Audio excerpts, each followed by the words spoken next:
The following podcast is a W2M Network original production. Visit W2Mnet.com for all of our other great podcasts, plus news, reviews, articles, and opinions from the worlds of wrestling, video games, football, and entertainment.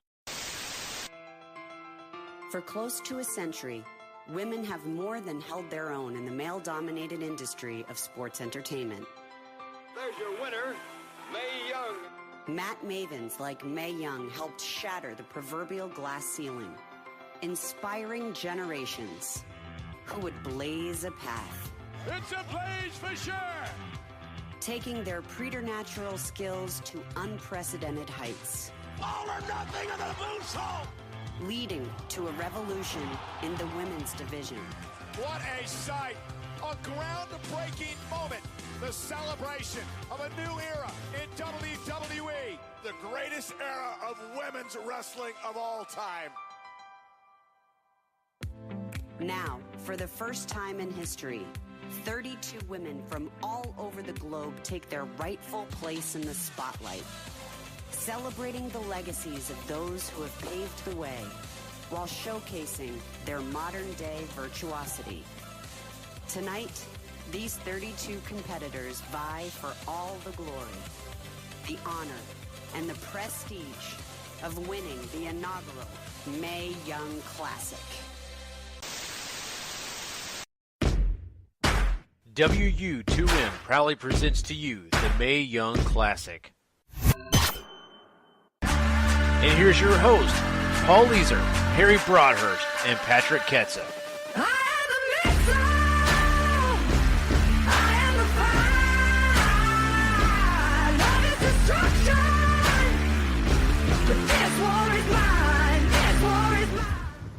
Hello, everyone, and welcome to another edition of Wrestling Unwrapped to the Max. We are talking the Mae Young Classic here. This is our second episode of coverage, where we will be covering the third and fourth episodes of the tournament that just came out on Monday.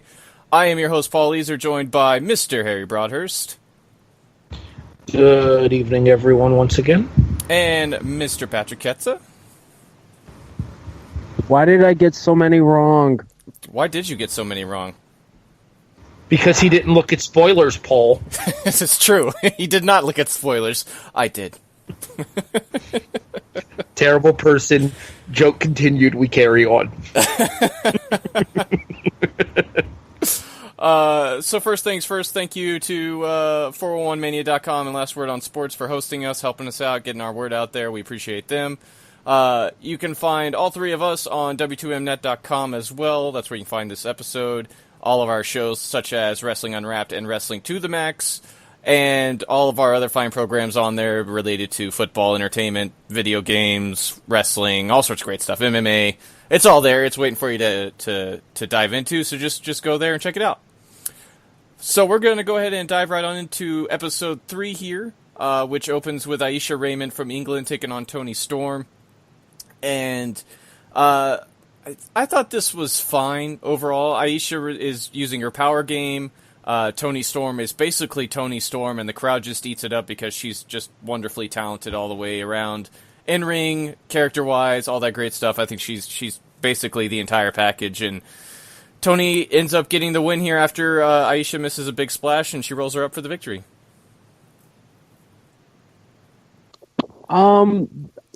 Won't lie, this is among the first times that I've ever seen Toni Storm. Very, very good, no doubt about that. And you know, I will gladly be on of anyone that uses the Mad Hatter hat. I did love commentary, especially Lita mentioning, you know, how would JR look in that hat instead of his traditional hat. Yes. Yeah. You know, Raymond I didn't think was bad, but the problem is, you run into an issue of having two powerhouse wrestlers in the same tournament. You know, so she kind of had a precedent that she had to follow. I don't think she's followed that precedent, you know, the other one being obviously Jazzy Gabbert, but I thought, you know, she held her own in the match. I thought it was, you know, a pretty good opener. And quite frankly, anyone that uses the flying asshole, you know what, perfectly okay by me. Thank you, Tony. So, Not super familiar with, frankly, with either of these women because, as I mentioned before, I'm not super caught up on modern Shimmer. But to kind of put this into perspective... Which neither have been to, so don't worry about that. Oh, well, Yeah. Okay then. Tony's stardom in progress for the most part. I could have sworn Tony had been in Shimmer before. Anyways. No, she was supposed to be in Orlando, but things happened. But no. All right. Well, as far as Tony Storm goes, you know who I thought of when I saw Tony Storm here, Paul? Who's that? Rhea Ripley. Same vibe. Same superstar attitude, same superstar vibe, down from the entrance all the way to the way she handles herself between the ropes as well. Tony Storm is going to be a women's wrestling superstar should she decide to be so. It's going to be all about her dedication to the sport. Aisha was, there, to be honest. I wasn't terribly impressed. But it's not like this was a bad match or anything. It's not like this was, Marty Bell versus Rachel Evers bad or anything. Mm-hmm. Yeah, I think this is just, it is what it is. This is basically here to, I think, mostly introduce you to Toni Storm and show her what she's really all about. And she has this whole rock star gimmick, and the vibe absolutely fits her even. So I think there's a lot to love about Toni. I've been a big fan of hers since I got into Stardom back in 2015. Her runs in progress recently have been phenomenal as well, so anytime I've seen her, she's been nothing but wonderful, and this was no different. Moving on from there, you have Dakota Kai debuting to take on Kavita Devi from India. Go ahead, Patrick. So, remember how I said I didn't think Rachel Evers versus Marty Bell was the worst match of the first round? That's because of this. I have said for a long time that Dakota Kai, I thought, had the total package to be a star in the WWE. This match almost makes me look like an idiot. Almost. No, Harry. Almost, Harry, shut up. No, just... I'm saying what I'm thinking here. No, this just proves that Dakota's not a miracle worker. I can't believe I'm about to say this. I'm pretty sure Dakota Kai actually, not only was she trained by the Great Khali, but I'm pretty sure Devi is a female Great Khali. Well, with the exception of a lucha arm drag, I would agree with that. JR's line about wanting to see Great Khali try that, though, did have me laughing pretty hysterically. Yes. Yeah, that one got me too. But this match was just bad. This match, to me, was the worst match of the first round. And, I love the big dog. I love Evie. I love Dakota Kai. God, I hope her next round match is better. And quite frankly, it'd be almost impossible to not be better, considering that she will be facing Rhea Ripley, and hopefully Kai can get more offense in than literally the finisher, being the Yakuza kick and the double foot stomp, because I'm pretty sure that was almost all of her offense in this match, because quite frankly, I'm not sure that Devi actually knows how to take offense. Go ahead, I'm done. This match was a hot mess, but I disagree with Patrick. I think Bell and Evers was worse because we kind of knew going in that Kavita Devi... I mentioned it when we talked about this match in the prediction special. 4 words you never want to use in regards to professional wrestling. Trained by Great Khali. Case in point. She has a long way to go if she's ever going to be anything for the WWE. And I can understand them wanting to capitalize on their newfound popularity over in India. I mean, 1.3 billion reasons. Insert Jinder Mahal joke here, and here. But there's nothing marketable about Kavita Devi right now. And I say that as somebody that always tries to find the positive in these kind of things, and there's just no positive to work with there. She's got a long way to go. I do agree she has a long way to go. I'm going to play a little bit of devil's advocate here. I did not think Devi was as terrible as you guys are making her out to be. Her moveset is definitely limited for sure. She ends up repeating moves in this match, which is a big no-no if you ask me. But I think the little bits that she did show were fine. And this was a match built around showing off her power, while Dakota Kai does, I think, one of the things that she is fantastic at, and that's playing babyface in peril. And I think that, for what it's worth, the live crowd totally bought into that, and I think that helped make this a little bit better than what you guys are making it out to be. I'm not saying this is the world's greatest match, but to say that Devi was complete garbage, I think is maybe going a little too far. Just my 2 cents. So moving on from there, I guess, since nobody else is going to say anything, Sage Beckett takes on Bianca Belair, and I thought this was fine for the most part. I think that what really worked here is I don't think these two held anything back from each other, and clearly I think the WWE has a lot of high expectations for Belair, and I think she met them in this. She's one of those total package people in this as well. Maybe not the same sort of vibe that I think you get from Toni Storm or Rhea Ripley, but Bianca Belair brings her own set of stardom, I think, to the table. She's got the attitude. She seems to be great, really, at everything they've had her do, and is one of those well-built WWE stars. Why was she not disqualified? For the hair? Yes, because to me that, granted, yeah, it's part of her body and, technically legal, but to me, that's using your hair, which, the way that it's tied up, it's using it as a weapon. And for some reason, despite the fact that, it'd be a crappy thing to do, but to me, I thought Belair actually should have been disqualified for it. Also, why are big, kind of, I don't want to call Sage Beckett a brood, but, kind of the bigger, more powerhouses are now 0-3 in the tournament, which I found really weird. I thought Belair definitely delivered. I am surprised that Beckett's out in the first round. I won't deny that. I thought, the match was pretty good. It was, better than, in my opinion, the previous match.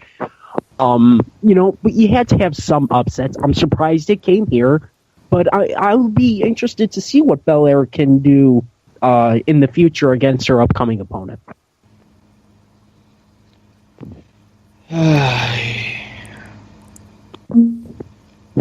I don't. I need to preface this by saying that I don't actually dislike Bianca Belair. I just don't get it. Like, I had this same problem connecting with the Usos as well once they came back with a more urbanized gimmick. I don't connect to it. Frankly, I felt there was a much better story to be told throughout the course of this tournament with Sage Beckett. The kind of Sage's redemption story, coming back to the world of professional wrestling after having to leave it due to weight issues and injury problems before. Looking for redemption after becoming arguably the scourge of a locker room after what happened with her and Daphne in TNA. So, I mean, I'm not against Bianca Belair advancing here, but I picked Sage Beckett in my preview, and while I agree that Belair is showing signs of brilliance, I still think there's a way to go there as well. Well, I mean, breaking news here, Harry. You sound like the whitest guy ever. No offense. Oh, you know what? I wanted to make that comment. You know what, Paul? I'm perfectly okay with that. I don't really feel like Bianca's in that same vein as the Usos, but I mean, she's just a very sassy character. She's definitely, but that's my point, though. She definitely has an urban sass about her that I don't think necessarily translates to to somebody like me, I guess. Okay, white bread. Yeah, that's...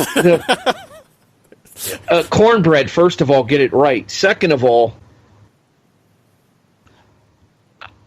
I wasn't unimpressed by her. I thought that what she did in the ring looked crisp, and I thought that the qualifying match that she had on NXT television was actually pretty decent as well. Mm-hmm. But like I said, though, I still felt that there was a much bigger story to be told with Sage Beckett here than having Bianca Belair advance.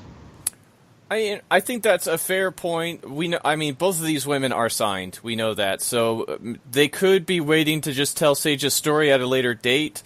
Because obviously, I don't think you don't want to give everything away in one go, no matter where you're at. So, I think, and it's kind of nice. A lot of the NXT built people so far have just been getting the brunt end of the stick, essentially. And Bianca, I think, is really the first one to get the win here, and that's I think that's something to take away from this too. And I don't know. I think Belair is going to be pretty big for WWE. Honestly, a lot of people, at least NXT so far, seem to gravitate to her pretty quickly. I know that's not a great measuring stick, but for sure, she feels like she has everything that they're looking for, and will definitely get behind and try to turn into a star.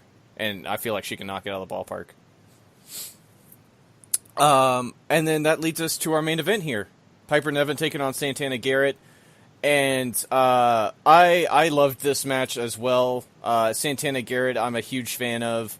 And somebody who I am just consistently shocked that hasn't gotten a WWE contract again, just because she's got everything that they're looking for. She's great in the ring. She's got a great look. I think she's great at promo.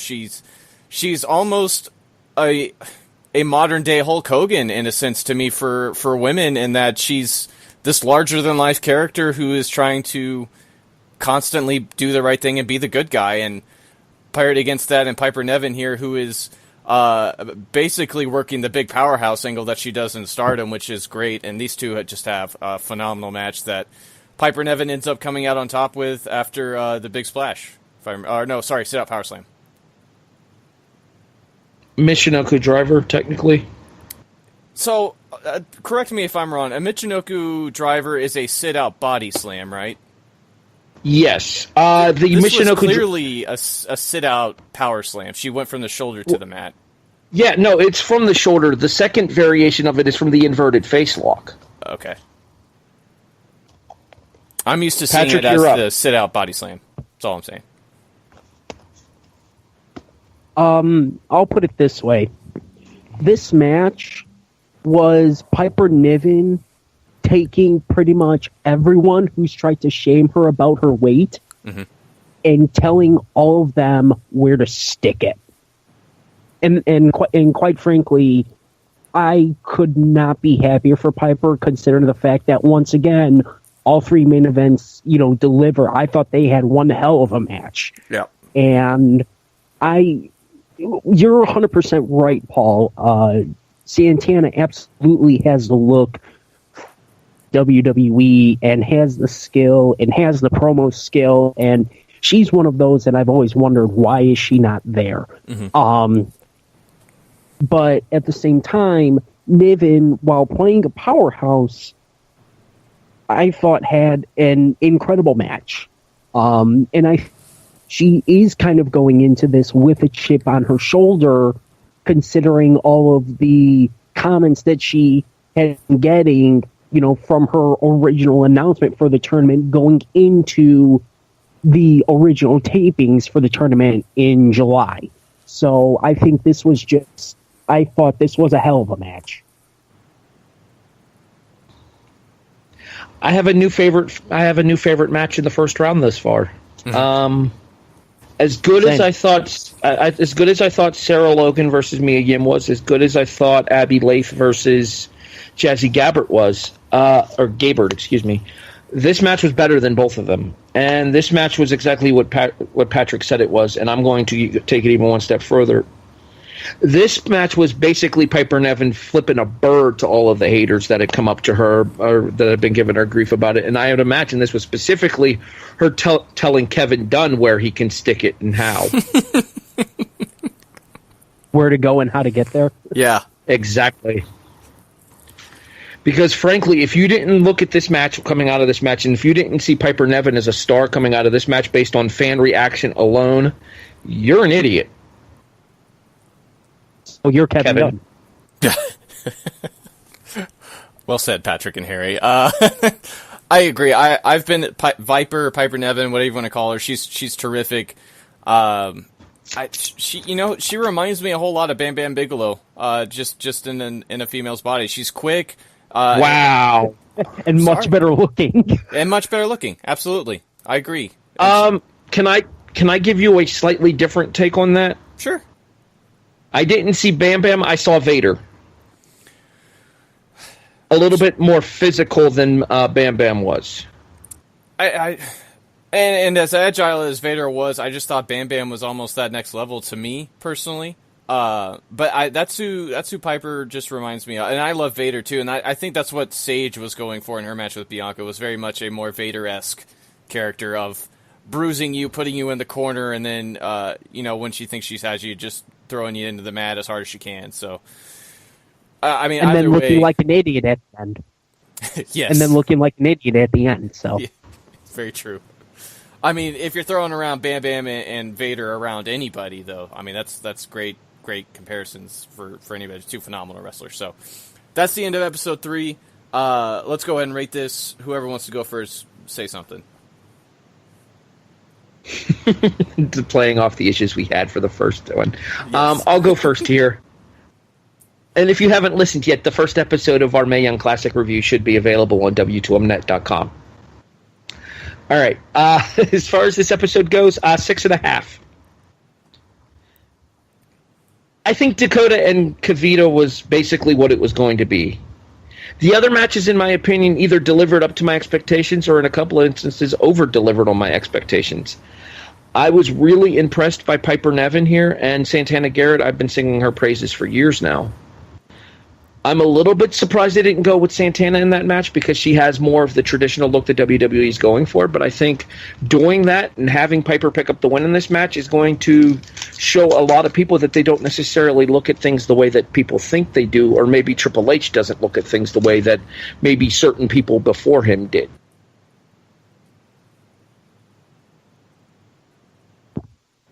In my case, I think I'm going to go with the same score that I gave one of the previous episodes of a 6. This could, to me, have been like a 7+ episode. I thought the main event absolutely more than delivered. I thought Sage and Belair was actually a very good match too, and Toni Storm looks like a star coming out of her match with Aisha Raymond, but good God, that Devi and Kai match just really set the bar low for Dakota Kai, and I hope with her winning, and especially with her going up against Rhea Ripley in the second round, for the love of God, please be better. I think I'm more with Harry on this and around the 6.5 area, just because I thought the main event was so good. There's a much better supporting undercard in Toni Storm's coming out party at the beginning, and Sage Beckett and Bianca Belair I thought was a very good hard-hitting match that got to show off really what both of those girls can do. And the main event, like I said, is just phenomenal. I think I'd put that on the same level as Mia Yim and Sarah Logan as maybe tied for the best match of the tournament so far. And just really wonderful stuff. So, go ahead. I'm back. When did I drop? So you finished everything you meant to say, as far as I could tell. Yeah. All right, sounds good to me. Then we'll go with it. Okay. And with that interlude, that brings us to the last episode that's been released, episode 4. And that opens with Renee Michelle versus Candice LeRae. You have Johnny wrestling at ringside, supporting his wife. And I thought this was fine for what it was. I'm a huge Candice wrestling fan. Somebody who I've followed for a very, very long time since I got to see her originally in PWG. All those years ago when she was still palling around with the Human Tornado and getting just the bejesus knocked out of her monthly. Renee Michelle, I struggled to... I feel like I've seen her before, and I'm struggling to connect the dots on where, but I thought as far as NXT prospects went, she was on the... I don't want to say lower end. She didn't impress me as much. You know what 5 I got watching Renee Michelle here was? What's that? Do you remember a Larry Littlefeather? Yes. That's the vibe I got there. I thought she was okay, but this was definitely more of a showcase for Candice because they feel like Candice is obviously the bigger star here. Renee was one of those instances of they wanted to put her in the tournament because she has a spot in developmental, but I think similar to me towards a couple of the other people that they put her into this tournament before she was ready for this kind of exposure. I think that Renee Michelle's, honestly, she may end up better off as a behind-the-scenes talent than an in-ring talent, in my opinion. I mean, you have, arguably one of the most popular wrestlers, in the entire tournament in Candice LeRae. So I didn't think Renee Michelle did that bad. The one gripe I have is the absurdly stupid name that they gave Candice LeRae's finisher, Miss LeRae's Wild Ride. Because they don't really want to mention the mustache ride, its actual name, and, kind of a play off of, yes, Ryan's original finisher before he became the King of Dong style. I didn't think it was that bad of a match. Maybe not opener quality, but not Which it was. Terrible. It was opener quality because it was the opener. Candice is going to be capable of much more going forward in the tournament, and her opponent in the next round kind of states that for me very obviously because I'm really looking forward to seeing what they do with her next round opponent. We'll talk about that match a little bit later on in this episode. But I think the issue... match. No, actually, it's the match after the next match. So the next match is Lacey Evans and Tanera Conti. But more specifically in regards to Renee Michelle, I think, and I'm reminding myself a little bit of the episode here, and I think Larry over at 411 raises a very valid point as well, in that the issue with Renee is she looked very unsure of herself. Mm-hmm. So there was a level of timidness that you can't have when you're in this kind of a setting. I absolutely agree with that. There are moments in this match where she'll do a move and she'll have Candice on the mat, and she sort of takes too long a pause to where it feels like she's more lost on what to do than really what maybe where she should be for this level. Because they're trying to pull this off as something very special, and having that sort of lapse in judgment, I guess, is what I'll call it. It doesn't really add to that feeling, but I think Candice alone brought all the interaction that they were looking for in an opener for an episode. The crowd was super hot for her, and why wouldn't you be? Candice is just... I don't think I've met a person yet who has hated Candice LeRae, so... moving along from there, you have Lacey Evans taking on Tanera Conti. Lacey ends up getting the win here with a jig and tonic. This was a kind of a bit of a basic match to me. I thought Conti was very interesting in that they really want to put over her judo background, and her moveset really reflects that because she's literally tossing you around about maybe 80% of the time. Lacey has that old school cool vibe to her and wrestles like it, where she's sort of doing all the old school throwback moves that you would expect from the 80s, and then she'll bring out something very modern, like a jig and tonic, or like, there's another move she did there in this match that really was like, wow, really? That? Okay. But they're both young in their careers. I think Lacey clearly, I think, brings a lot of promise. She has that look that I think WWE is after, and all that good stuff. And Tanera's got a long time to grow, so. I didn't hate Tanera Conti here, but I wasn't super impressed. And I think a lot of that has to do with the fact that I'm just not a big judo person. I'm not real big on judo. I never have been, which is odd because one of my favorite wrestlers actually is a judo practitioner in Rusev. So it's kind of odd that it would be that way here. But I think Lacey Evans definitely has a story to tell in this tournament, and I am much more in favor of Lacey getting this push going forward than I would be of Bianca Belair doing the same. Lacey, do me a favor, find another finisher, because it made me nervous when she went up for when she had Conti up for the jig and tonic. not to say that, she won't be able to pull it off cleaner in the future, but that's a move that I would prefer to see on somebody use that has had a lot of time. That was probably the most nervous I've been in the entire first round, was when she had Taynara Conti up for the Jig and Tonic.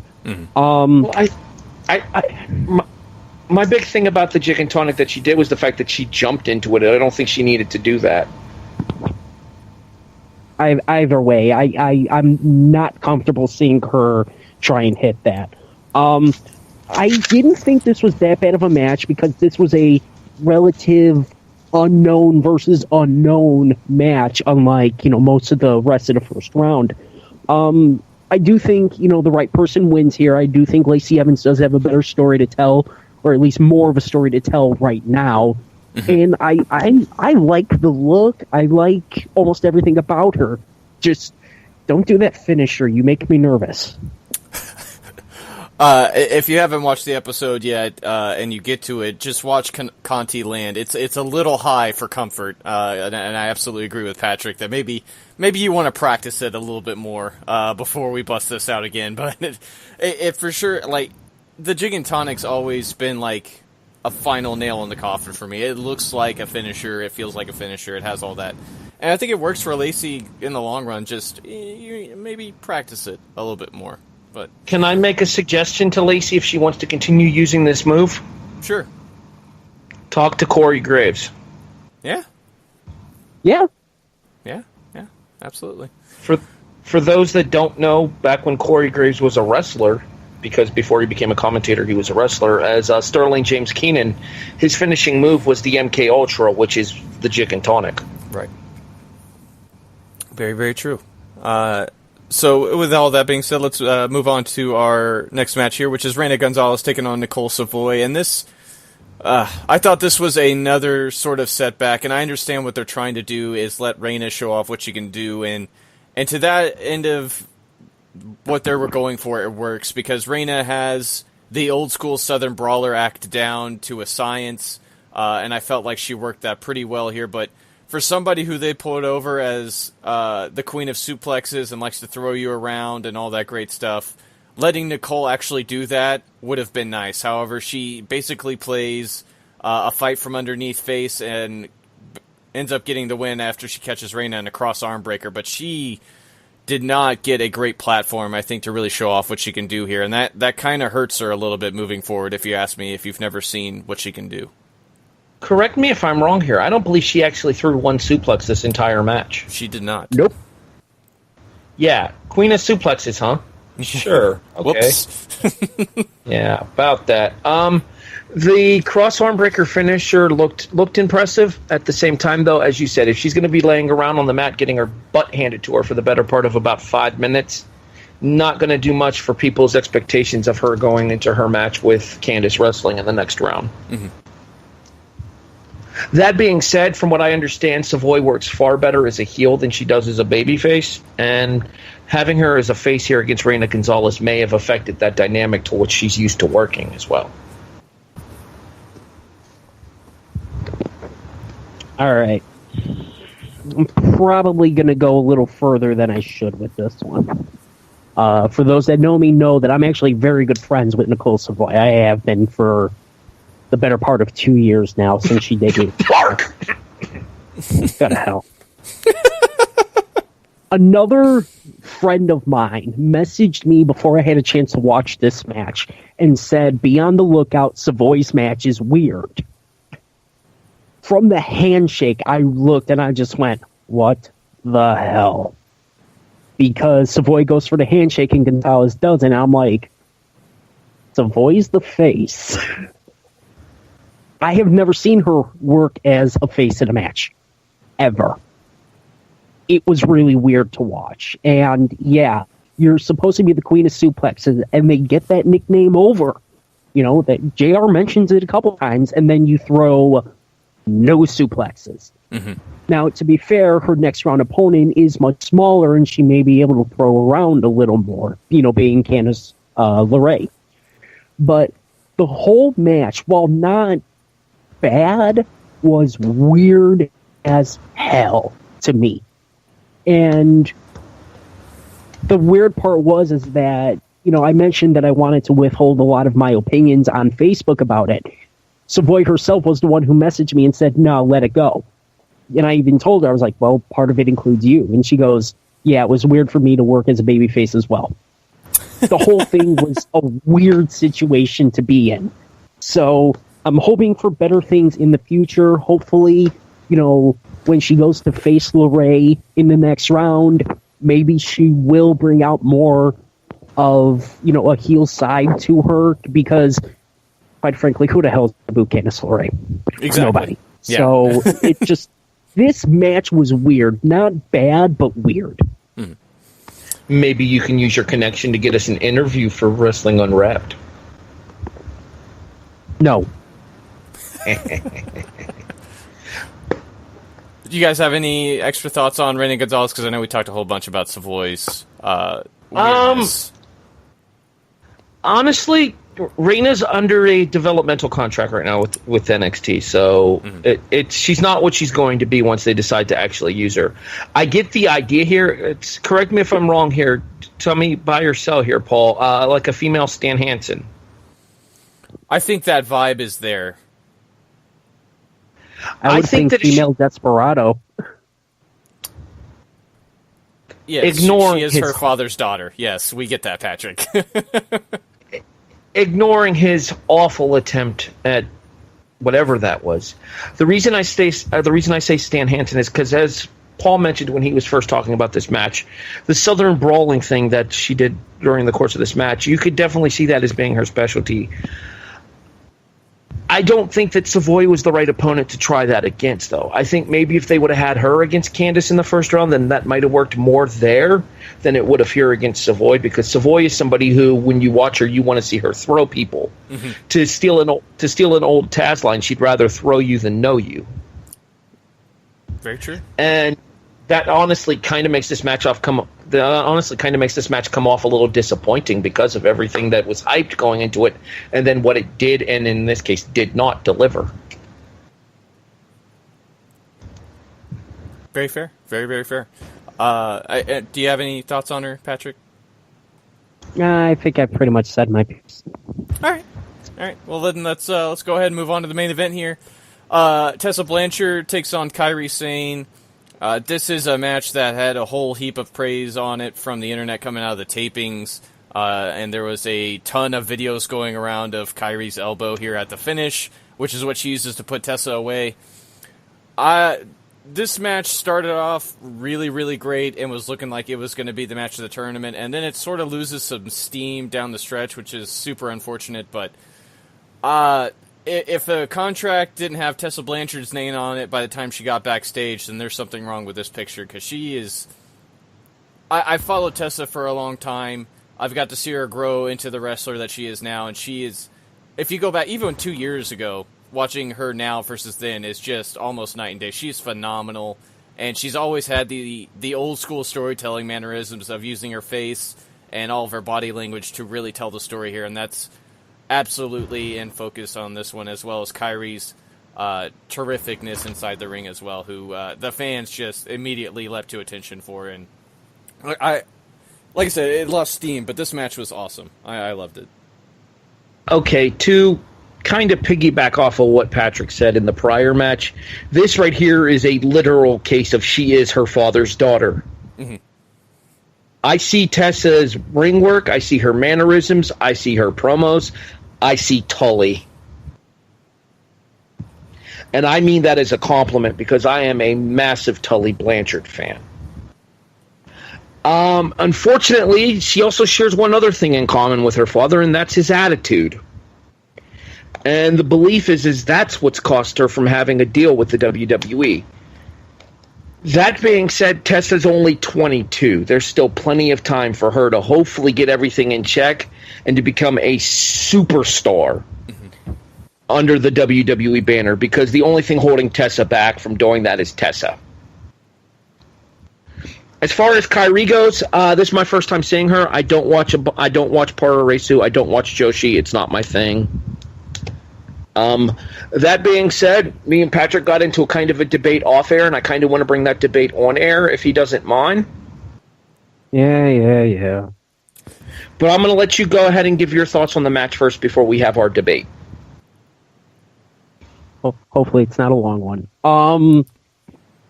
Like Harry said, unfortunately, he mentioned Marty Bell's getting the better of her. From what I've heard, that it was actually Tessa whose attitude got the better of her. Saying this as someone who, despite what Shimmer fans may think, a lot of Shimmer fans, I am a Tessa fan. And I absolutely want to see her succeed. But if it was indeed her attitude that keeps getting her into deep trouble, that's potentially strike 2 against her, because she had problems WrestleMania weekend last year too. That being said, in terms of this match, I didn't really think it was that bad of a match. I kind of don't see it as I think it was overhyped. I think it was overhyped, and I think it was overrated. Not that it was bad. It was a very, very good match. Absolutely worthy of this main event. But I would not put this as the best match of the first round. I thought, the two of them had very, very against each other. And I'll kind of start off the debate here with my piece, because I know where Harry's going to go with this.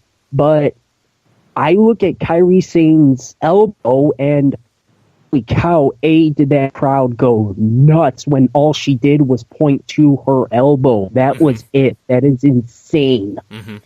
But I don't see...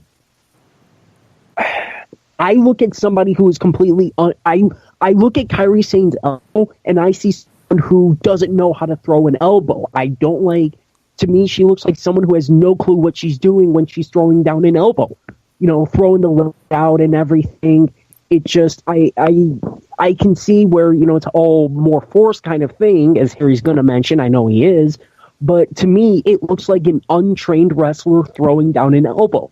I would much prefer to see a big, tighter elbow like Bayley throws, or like, Macho Man Randy Savage threw. For that much tighter feeling on an elbow where it looks like they're going to take your head off. Savage used to kick his legs out when he threw the elbow as well, sir. He stopped that, and he pretty much would glide all the way down. Hers looked completely wild and out of the way. I did not like the elbow. I'm going to be the contrarian to here. Me and Patrick... Well, Me and Patrick had this conversation off air in our own personal Facebook chat, and I wanted to bring it here because I wanted to get your thoughts on this as well, Paul. In my opinion, Kairi's diving elbow is better than Bayley's. And the reason I say that is because of the way that she throws her legs out underneath her. It looks like she's trying to get more drive to the elbow. It looks like she's trying to put herself forward by kicking her legs out the way that she does in order to get more impact on it. In my opinion, that elbow was one of the more visually impressive finishing moves in the entire first round of this tournament.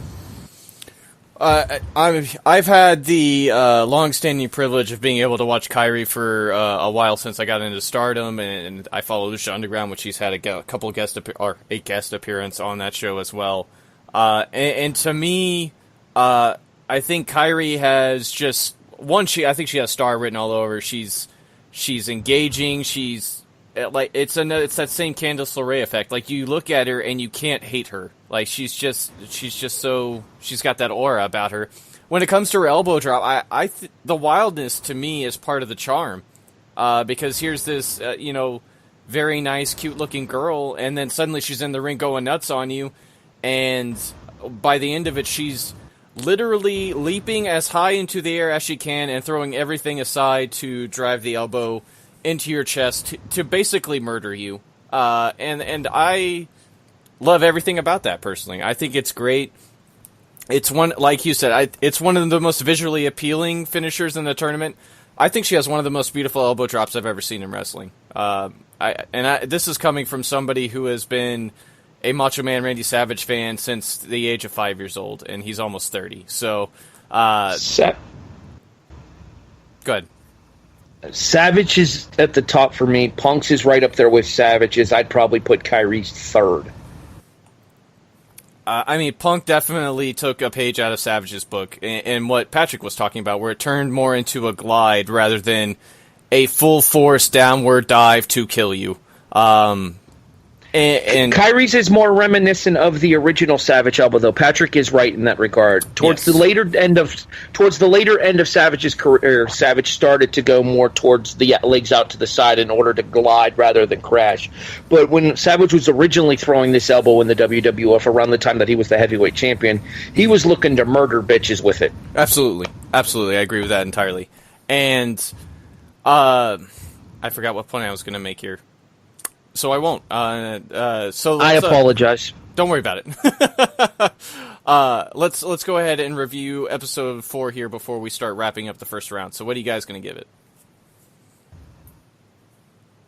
I mean, given the 4 matches that we got, it seemed to me to be probably among the most well-rounded episodes, even aside from is it just me, or does it seem like most of the matches kind of, or I should say all of the episodes kind of had the same format? Decent opener, kind of a bad second match, and okay the main event that delivered. It seemed like every single episode went the same format. Mm-hmm. I don't think that was unintentional, Patrick. I don't imagine this was the order. I don't imagine this was the order these matches were taped in. It was just edited that way. It very well could have been. I'm going to go ahead and give this one a 6 again. Nothing too terrible. You know, I didn't think the Gonzalez-Savoy match I think out of all of the second matches, this may have been among the best ones. But it's another case where, God, I hope the second round's better for Savoy, which it will be. It's nothing too bad, and the main event delivers, but I just don't feel like it's worthy of the praise that it's getting. I will agree with you on one point. I will agree with you in that I feel like the main event is not the best match of the first round, in my opinion. It's very good. It's up there with Abby Lath against Jazzy Gabert and Mia Yim versus Sarah Logan. But I think Piper Niven versus Santana Garrett is better than all 3 of those matches, in my opinion. That being said, I thoroughly enjoyed the main event here. I thought it flew by. I really, really wish we'd have gotten more than one Tessa match here, because Tessa's a superstar in the making. Mm-hmm. She's going to be a superstar. There is no doubt in my mind. Nicole Savoy's match was disappointing, but I think that had more to do with the layout of the match than the match itself. Lacey Evans stands out as a star in this show for me. And the opening contest with Candice. Candice is just that plucky babyface that everybody's going to love. She's over like Rover. Mm-hmm.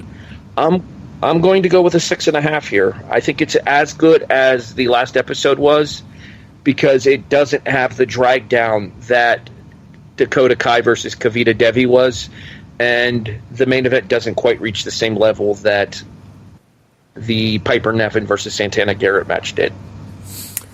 So I'm going to go with Patrick's score on this one. I think a 6 fits it. I agree with you guys that the main event sort of doesn't deliver all the hype it got. I was expecting somewhere in the 4-star territory from the way it was getting praised. I have it at 3.25. It's still great, don't get me wrong. It has a lot of parts to love, but it lost stuff down the stretch, which is just a big unfortunate mess. But everything else in this show I think is fine. Like everybody else said, Reina Gonzalez and Nicole Savoy had layout problems. Lacey Evans and Tanera Conti was going to be what it was going to be, very basic because they're both so new. But I like the bits that we got to see of them that outside of the wrestling ability. And Candice is just awesome, so that's always great there too. So let's go ahead and just try to wrap up the first round here before we move on to predicting round 2. And a big thing that I want to talk to you guys about was commentary, because there was a lot of talk about maybe JR and Lita not being the best pairing. There's a lot of talk about JR's, at least outside of the WWE, his you could sort of tell he's starting to get old in places. And I think that was, you could see a little bit of that during this tournament and what they did here. But what'd you guys think of JR and Lita together during the entire 4-episode span we just covered? Somebody, anybody. While he's formulating it. No, I've got it. So, okay. I think JR was a decent pick here. Not the best that they could have had. I do think this would be better suited for Mauro Ranallo. Mm-hmm. JR is definitely starting to show his age, but at the same time, miles ahead of Lita. There were times where Lita's commentary was cringeworthy to me. She's bad enough on the pre-shows sometimes. I don't want to hear, 9 episodes with, 31 matches of her. Probably 32 once the finals air, and we'll probably get an extra match. But not a fan of Lita on the mic, and JR's not bad, but I do think this would be better suited for somebody else. And hell, maybe if more Lita, it might actually be better for her. Mm-hmm. I have 4 words to describe what commentary for this show could have been that would have been probably miles better than what we got. Mauro Ranallo, Renee Young. I would have been okay with that. I enjoyed Renee's Young on NXT while she was there personally. I think the reasoning behind having Lita there is they wanted a face of women's wrestling past in the WWE there to kind of talk about what this means in regards to how far along the WWE has come. But at the same time, as Patrick said, when she wasn't trying to speak in sound bites, she was cringeworthy at times. Mm-hmm. I feel like JR was on his game at times here, but at the same time, you could also tell that he is not the JR of old. I will not sit here and badmouth Jim Ross. Jim Ross was my wrestling existence growing up. I will not sit here and badmouth him. I will say that it is clear that JR's best days are behind him, but if JR still feels that he is able to do this, I will listen to JR call wrestling shows. Go ahead, Patrick. Sorry. Go ahead. I just want to say, can I add 4 more words, but in the form of a question? Where was Alundra Blaze? Second set of tapings, I believe. I also believe that's correct. She's supposed to do backstage interviews, from what I'm aware of.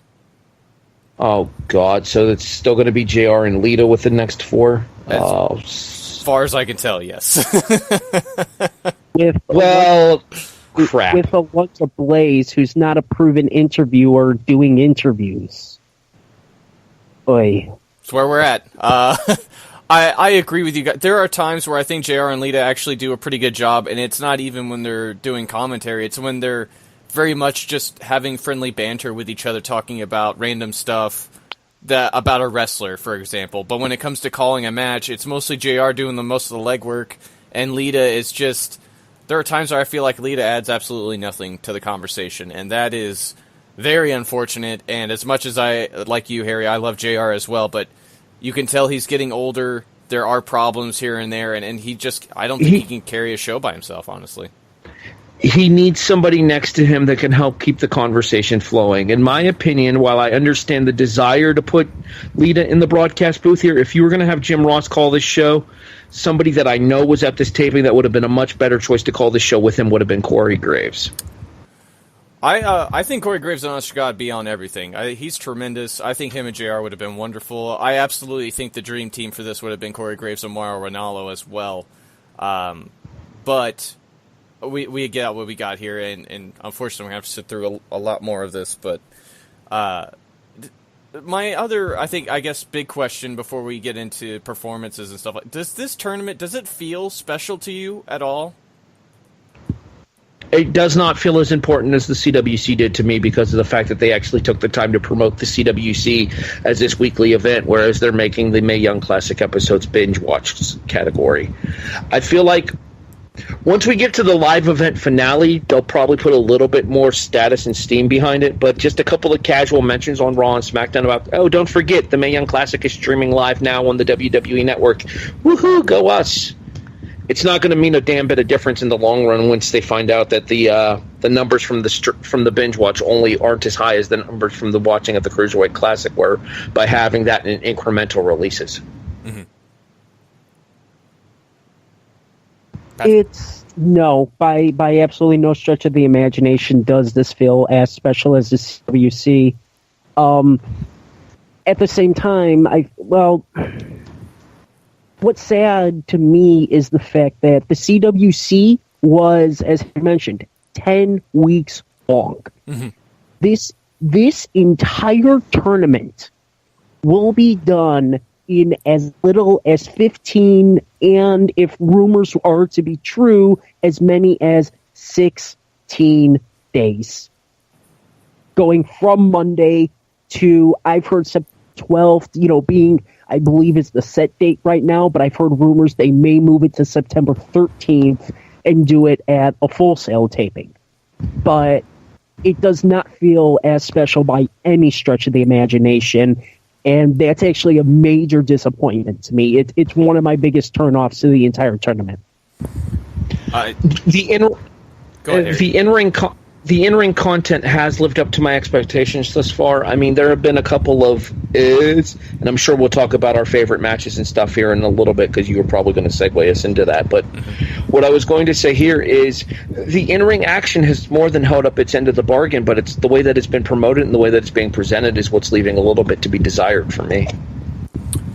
I would actually... Sorry, go ahead, Paul. No, go ahead, Patrick. You were about to make a point.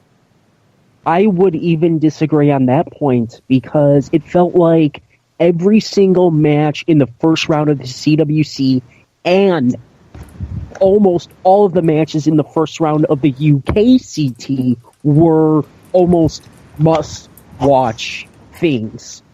Disagree there. I feel like in this case, out of the 3 tournaments that they've had, I feel like this is the weakest first round. I am more than willing to agree with you on that point. The main events have absolutely delivered every show to me, if you ask me. It's just, it hasn't been... CWC gave us a ton of great stuff early, and it gave us a ton of great stuff late, and there were some lacking middle episodes, if you ask me. This one at least does give you one match every show to look forward to, and for that it's very much appreciated. Another fact is obviously a lot of the women on the show getting a bigger spotlight to perform on is wonderful. Seeing the NXT prospects is great as well. But I'm glad it's just not me, because watching this, it feels like I'm watching NXT just very quickly. And as much as I love NXT and as much as I have enjoyed this tournament so far, honestly, it doesn't have that specialness to it that makes it feel like we're going to be talking about this for a long time to come or anything like that. And obviously this is just after the first round and there's a long way to go and all that other great stuff. But from these first 4 episodes, it doesn't really feel any different than just watching WWE programming or NXT, if you ask me. And that really sucks. Let me go. I was going to say, let me ask you a question, Paul, and you can agree or disagree with me on this one if you like. Your thoughts here. I felt that the CWC was very rewatch worthy. Like, there were certain things and aspects about the CWC where you would be willing to go back and rewatch the episodes, even the first round episodes, just to get like a couple of the moves or a couple of the moments or a couple of the things that you may have missed the first time around. To me, when it comes to the first round of the Mae Young Classic here, there's no match, there's no particular episode that I'm going to feel the desire to go back and watch a second time. I agree with you for the most part. I could see me maybe wanting to watch some of these main events again, and maybe somewhere down the line whenever a lot of these girls are either on NXT or they're making a lot of noise on the main roster or something like that, you can go back and go, hey, remember when they did this? But as far as me wanting to rewatch all 4 episodes right now, not really. I enjoyed the main events, and like I said, if I ever got bored maybe one day and wanted to really see something, this is easy just to go click and find a main event real fast. But other than that, there's not a lot of reasons to go back and rewatch this first round at all, if you ask me. I do feel like if we're going to have that blow away, must-see episodes, I have a hunch it's going to be first 2 episodes of the second pack, being obviously the second round, because looking at these matches, you're looking at some big-time, absolutely will deliver matches. Right. I think we're looking at a better second round than we are first, and God, I hope so. I think you're absolutely right on that. And speaking about match quality, I know we talked a lot about favorite matches, and I'm sure they're mostly just going to be the main events. But what was everybody's favorite match out of all this? I think it's a toss up between the 4 main event matches, and I don't think anything else could even touch it. I am going to go with Piper Niven and Santana Garrett, though. I thought, Garrett, there's very little that Garrett can't do, and this to me was the showing of Piper Niven going in with a chip on her shoulder with everything that she had to take and telling all of them where to shove it. I thought this match absolutely delivered even more out of the 4 matches. And don't get me wrong, the 4 main event matches were all very, very good. But for me, I think if there is one match from the first round that you should go back and watch, I actually think it's this one. I hate to say this, but I agree with Patrick. Piper Niven versus Santana Garrett for the exact same reason. I'm going to make it the hat trick. And Patrick put it perfectly, if you ask me. So I won't try to add anything. So there are a lot of indie darlings in this. There are a lot of NXT prospects. Who do you think had the best performance out of all the quote-unquote indie darlings, and which NXT prospect impressed you the most? Do you want to go first here, Patrick? Might as well. That's an issue here, because I'm looking at the second round, and I think one of the major complaints going into this was, you're going to put the indie darlings in here just to lose to the WWE trainees. Well, that only happened once. Literally once. And that being, in my eyes, the Sage Beckett and Belair match. Other than that, everybody else was a known name already. And those that are under WWE developmental that won, most of that, or rather, I should say, most of the indie, I did have that right.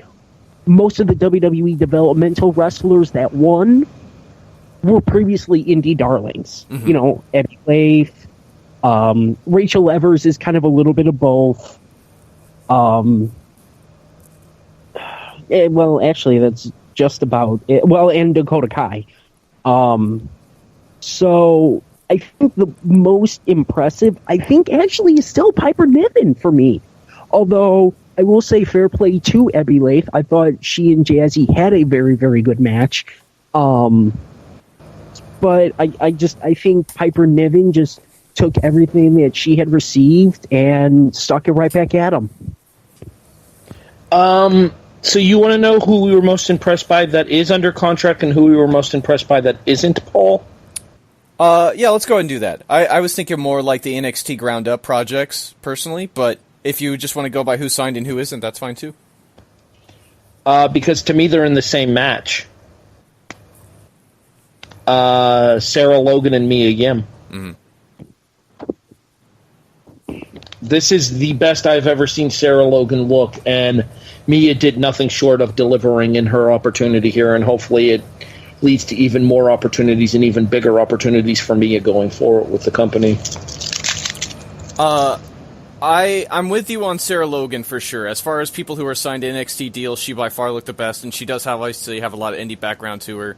If we're talking about just NXT ground up, I was super impressed. I thought both Bianca and Lacey have a lot to offer there and all of that, but if we're just talking... Oh gosh, I forget where I was going. Can I chime in with one real quick? Yeah. If we're talking NXT ground up only, Vanessa Bourne. Yeah, that was who I was thinking of.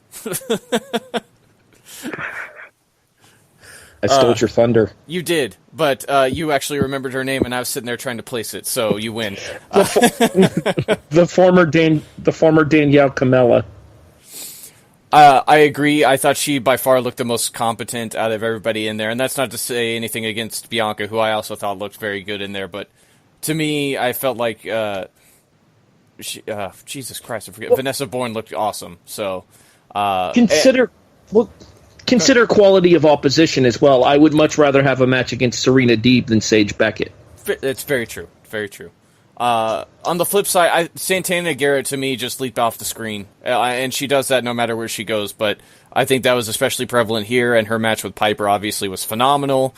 But for sure, Santana just screams "sign me" already. Even if you don't know who she is, she already feels like she fits in, and that's just wonderful. So, and unless you guys have anything else you want to talk about for round one, let's go ahead and start predicting round two. Let's shall we? I actually do have a question here for you guys, and we talked about a couple of the matches as disappointments.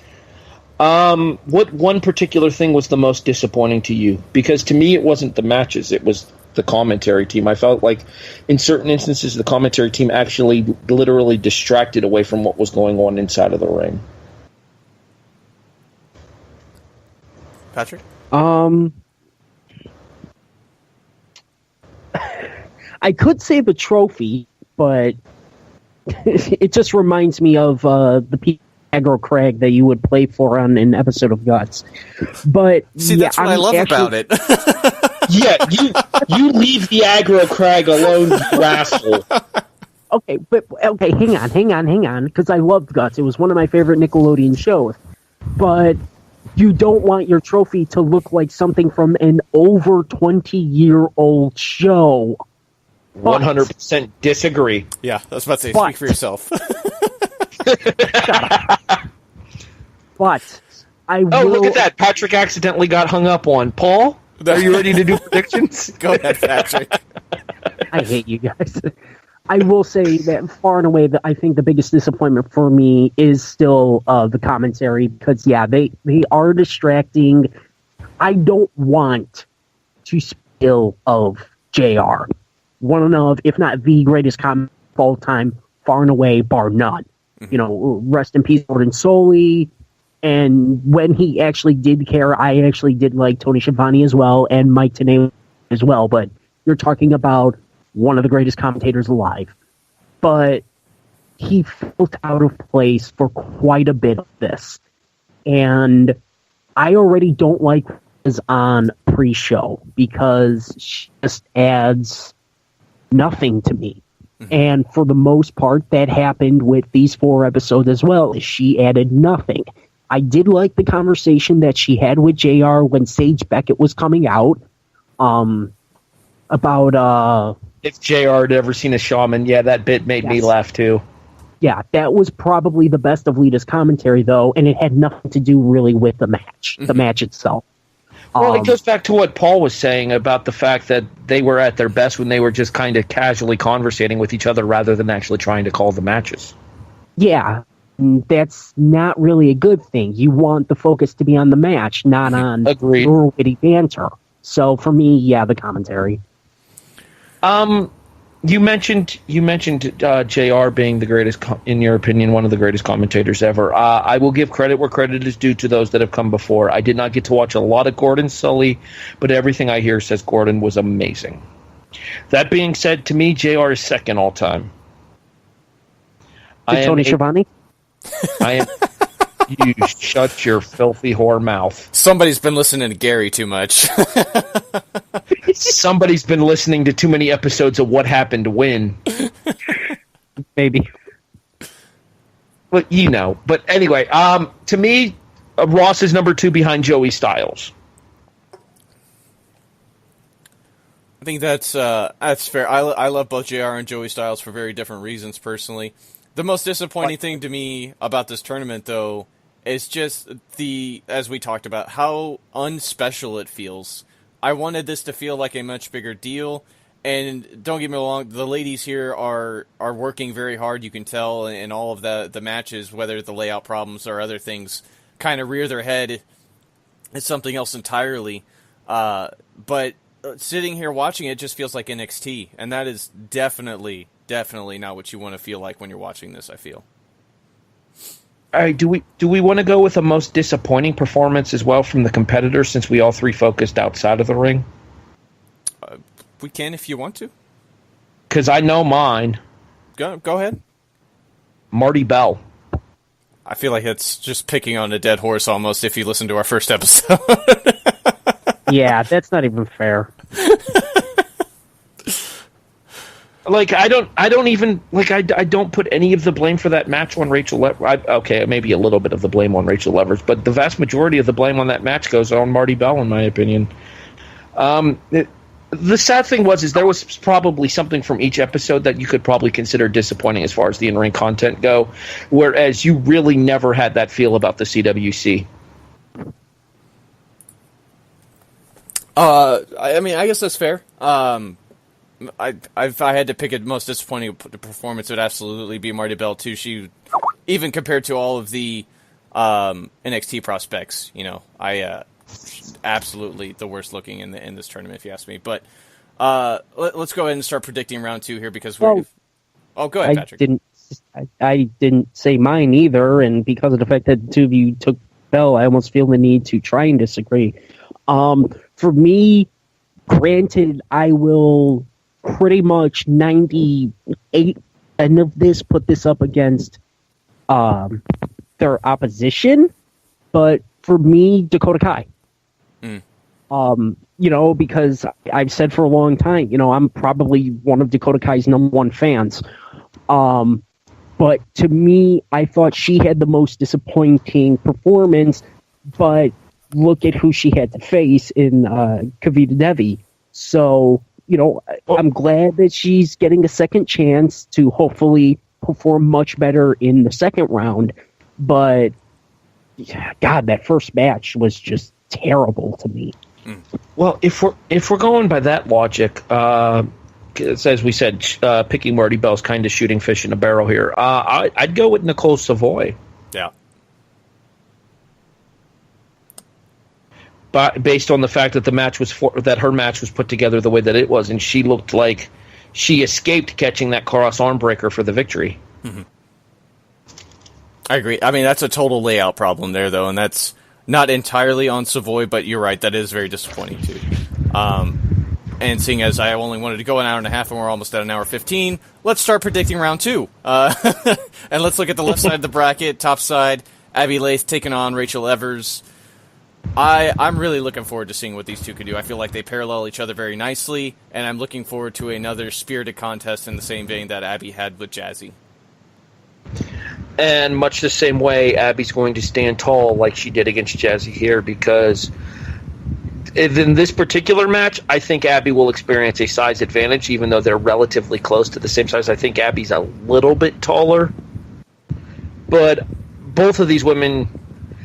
Rachel's performance will definitely be a step up from her round 1 performance. We'll see what Abby's capable of against a competent... We'll see what Abby's capable of against... We will see what Rachel's capable of against a competent opponent. We'll see if Abby can live up to the deliverance that she gave us in the first round against Jazzy Gabert. Easy for me to say. Yeah. Yikes. Due to Wrestle Circus's commentary team being a pair of dicks, I am going to withhold a prediction from this one. Fair enough. The winner of that match will meet the winner of this one. That's Princesa Suhei takes on Mercedes Martinez. Once again, I feel like this could be a really interesting match just because while Mercedes loves to stand and bang, and Princessa maybe being a step slower than I'm predicting, this could be a lot closer than what I'm thinking. But hopefully Suhei turns up the speed a little bit in this one to have a bit of a difference from what this previous match we just talked about will have. My biggest concern about this match is clunky, because I feel that there is a very strong potential for clunky here. I'm hoping that the performance that Princessa Suhei had against Kaylee Ray was just nerves, because I think Mercedes will drag her kicking and screaming to the kind of match that Mercedes would want to have, and I'm going to pick Mercedes Martinez. For me, it feels like we are on a collision course for a lot of the trifecta members, and I was already surprised Suhei got the win over Kaylee Ray, and the performance, while not terrible, wasn't what you expected out of that. So I'm actually still going to take Mercedes, because personally, I still think Mercedes is one of the best in the world today. Mm-hmm. No matter what anybody tries to tell me any differently.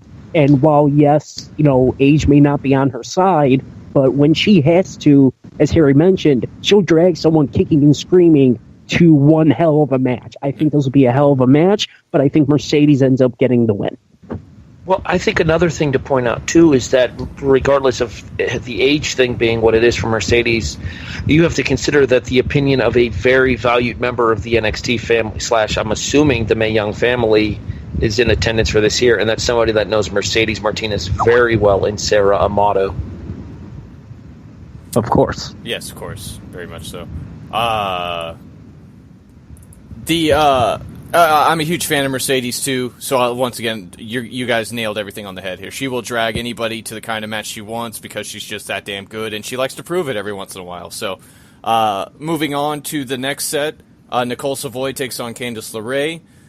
This could be incredible. I know Savoy and LeRae have had some matches against each other, and Savoy working the right kind of match that she likes to could make this very interesting for Candice.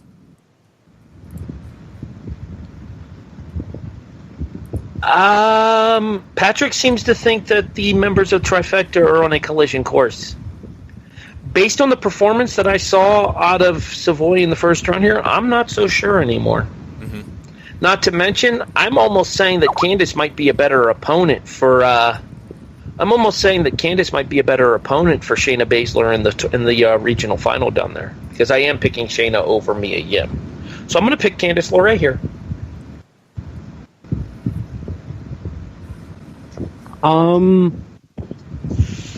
This one's tough for me because two kind of so-so first matches, but I feel like, I said that I felt like the second round could kind of be that blow-away round. I think this will be a hell of a match. I do think Savoy will finally be able to show what got her to the dance and finally live up to the name the Queen of Suplexes. Are we talking Brock Lesnar numbers? No. But she could become the first lady of Suplex City, I think, in this match, facing a much smaller opponent. So I am taking Savoy in this one. That's not to say that Candice won't put up one hell of a fight. She's not the mayor, but she's at least in the Treasury Department. Hey, I said First Lady. I didn't say mayor. Sable would have words to speak with you about that, sir. She's only married to him, and, well, she's not involved in Suplex City. That you know of. Waka Waka. Never mind. Oh, I was Next. about to say, oh boy. The winner of that one will meet the winner of Mia Yim taking on Shayna Baszler. This could be one of the best matches of the entire tournament, if you ask me. This just has classic written all over it. Oh, this is your best match of the second round. Shayna wins, but it's going to be kicking and screaming. If these girls get anything less than 15 minutes, I am going to be tremendously disappointed. Do we know how long the time limits are? 20? 30. 30. 30? I think 30. It was 15 for the first round, so I would assume, 20 would actually probably make sense. Maybe 30. I would almost think that it'd be 15, 20, 30, 60, no. Or 15, 20, 30, 45, 60. Harry already took Shayna. I'm taking Shayna too, so I think we're going to get our first trifecta collision course in the quarterfinals. But like once again, if this does not main event an episode, I will be pissed off because they've had great matches in Shimmer, they've had great matches in AIW. These two always deliver when they are facing each other. I do think Shayna does pick up the win, but this should be potentially... This should be the match of the second round, and this potentially could be match of the tournament. Agree with you on all that for sure. So that takes care of the left side of the bracket. Moving on to the right side. At the top, you have Kairi Sane taking on Bianca Belair. I'm interested, but I think the winner's pretty plain in this one. This seems like a gimme. This seems like an absolute gimme. Kairi, easily. Yeah, this one's a layup. Kairi's winning. My question is going to be, how does Bianca Belair perform on this stage? I think that's what makes it so interesting, if you ask me. So somebody young being put up against one of the best in the world, if you ask me. Let's just see what she does. Yeah, this is Bianca Belair's chance to either step up or ship out. If she can step her level up to being in the ring with somebody like Kairi Sane, then maybe I will admit that I was wrong about what I said earlier. Wait, so you're saying that Belair could potentially ship out against someone portraying a pirate? Though unintentional, hilarious. I was just going to let that fly, Patrick. Thank you for catching that. You're welcome. I'll go walk the plank now. Oh, boy. Too far. The winner of that one will take on the winner of Dakota Kai taking on Rhea Ripley. I think both of you already spelled out how much excitement's based around this one. There's a lot of great kicking to be had here for sure. For the love of God, look at their first round matches. I could potentially see this being the second main event. Not to say that it will or won't be, just looking at the other matches, at least on this side of the bracket, because I know that they're not going per, like first round wasn't per quadrant, so they may not potentially go per each side, but this one also spells out main event for me. I do think Kai picks up the win over Ripley, but that's not to say that, once again, this won't be, a hell of a match between the two of them. This seems a lot closer than the previous match we just talked about. Rhea Ripley's coming out party in this tournament. An excellent first-round performance against Miranda Salinas, where she looks like a complete and total star. And then this match right here against a contracted NXT female in Dakota Kai. Dakota picks up the win here. Rhea looks like a star. Rhea gets a contract. Rhea's already signed, I think, isn't she? Yeah, she already has one. Yeah. That's why she's Rhea Ripley. Yeah. Oh. Well, then good for her. In the Indies. Nice save, I Harry. honestly... I didn't know she had a deal. My bad.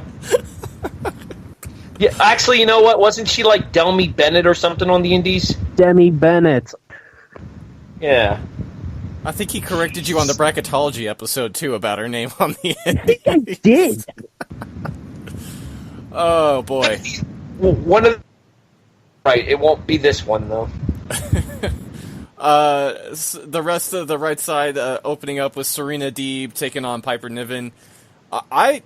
This could be surprisingly great if you ask me. And as you were saying, Dakota Kai and Rhea Ripley could be a main event. I wouldn't be shocked to see this one maybe being a main event too, just because of Serena Deeb's, the old vet story here, along with Piper Niven's story.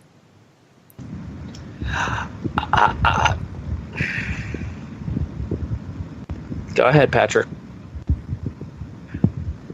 As hard as Kai and Ripley was to actually call, and that may just be a little bit of my bias towards Dakota Kai, sneaking through, this might just be the toughest one to call for me. Mm-hmm. Because, I feel like Serena Deeb might be due for at least one more round, but if Piper Niven is going to give the performance that she gave against Santana Garrett, this is a tough one to call. Mm-hmm. This is a really tough one to call, actually. Like I said, for me, this might be 8. I'm going to actually go with Piper. I think they are going to give Piper a little bit of the rub, beating the kind of legend of the tournament in Serena Deeb. I think this is one where it's actually due. That's not to say that this shouldn't be one heck of a match, and may actually involve Niven even kicking out of the spear. I wouldn't be surprised to see that. I think it'll be a very, very good match, and it could potentially be, another main event.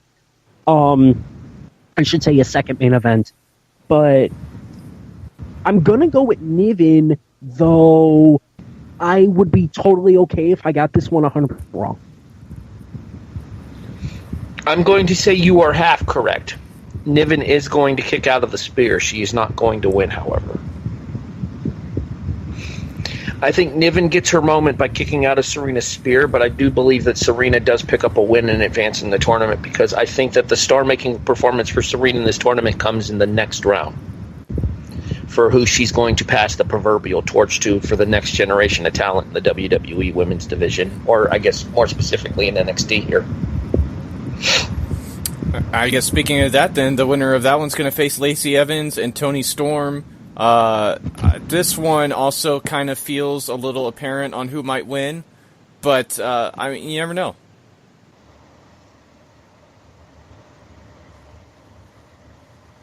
This entire quadrant seemed... Sorry, I'll go.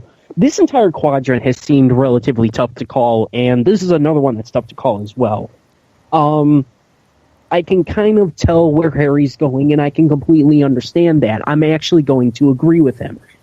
While she didn't have the greatest first-round performance, Lacey Evans at least showed she's competent. Mm-hmm. Now, what happens when she faces somebody who's more than competent? Remember, Toni Storm is a champion.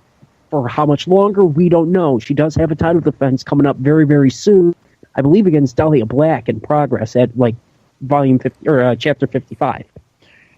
But Toni Storm, would more than hold up her own in the ring, and I think this could be the star-making performance for Lacey Evans until her potential, I guess, for Harry match against Deeb, although I do still think we're going to end up getting Lacey Evans versus Piper Niven. Yeah, funny story about that. I'm picking Toni Storm. Really? Yeah, next generation of NXT, and yet you're going with Toni Storm. Yeah, because I think the WWE sees something in Toni Storm, or else she wouldn't have been presented the way she was on the Bracketology special, and the way that she was for her episode on the actual Mae Young Classic debut as well. I don't know how many independent bookings Toni Storm has right now, but if you're around for one of them, I highly suggest you go, because it'll be one of the last times you get to see her in an independent show. I mean, like Patrick said, she does have a title defense in progress coming up against Aaliyah Black at Chapter 55. You were right there, Patrick. She's also currently competing in Stardom's 5-Star World Grand Prix right now, and you're right. She's a can't-miss opportunity, I think, waiting to happen for WWE if they do want to sign her. Currently, as we're sitting here today, on October 29th, now October 30th, since it's past midnight here Central Time, she does not have a contract.